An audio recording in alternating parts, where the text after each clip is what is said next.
7:37 right now. It is a program familiar to a couple of generations of Americans called D.A.R.E. For nearly 35 years, it's educated children in schools about the dangers of drug abuse. The organization meeting this week at the Gaylord Texan Resort in Grapevine. Good morning. Frank Peguero, CEO of D.A.R.E.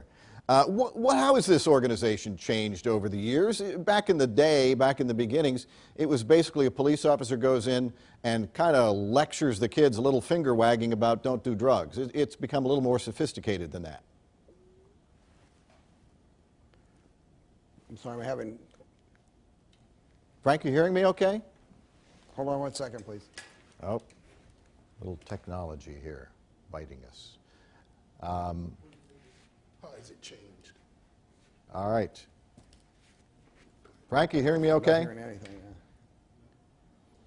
All right, well, the organization called D.A.R.E., Drug Abuse Resistance Education, and today the Attorney General of the United States, Jeff Sessions, will be speaking at D.A.R.E. at the conference at the Gaylord Texan in Grapevine. He'll be talking specifically about opioid abuse, which has not been an enormous problem here in the state of Texas, but in many other parts of the country certainly is. And I think, Frank, are you with us again? Associate producer talking.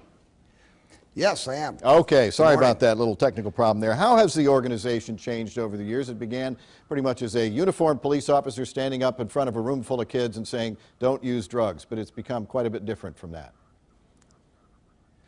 It has been, or it has changed quite a bit. We've evolved from a didactic presentation where the officer stood up in front of a classroom for 45 minutes and presented a lot of information to a curriculum now where the officer is more of a facilitator, provides some information to the students, and the students work in small cooperative learning groups to use that information that the officer gave them and transition it into a useful tool that they can use in everyday life to deal with the problems that they encounter. That experience of working with the other kids makes it easier for them to actually employ that information in a beneficial way. So, some states, a growing number of states, legalizing marijuana not just for medicinal but for recreational use. Have you seen any changes in attitudes among young people in those states like Colorado, now California, Washington, where legal marijuana use is allowed?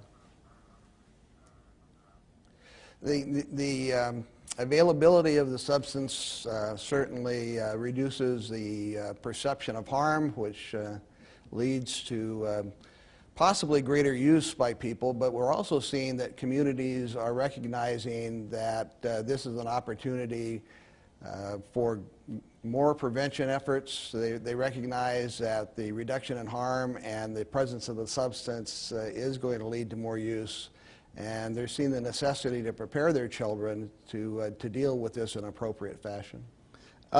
We were just talking briefly while we were getting those technical issues straightened out about the opioid epidemic, which is what Attorney General Sessions will be talking about today. Not something we've seen in Texas. In some parts of the country, this is an enormous crisis that is beyond a law enforcement problem. It's a medical and social problem.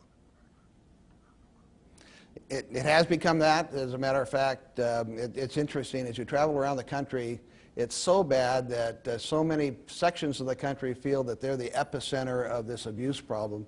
And quite honestly, there's very few segments of the country where you will not find an opioid abuse problem at this point. As much as we hear about the term, especially for teenagers, peer pressure, the fact of the matter is parents are still a powerful influence in the lives and the decision-making of young people, aren't they? They are the most important factor in a child's life, and it's the most difficult job that I could think of. We were just discussing this earlier today. The challenges placed on a parent to provide for their child's health and safety and well-being for the future cannot be overestimated. It's the most challenging job I can ever think of.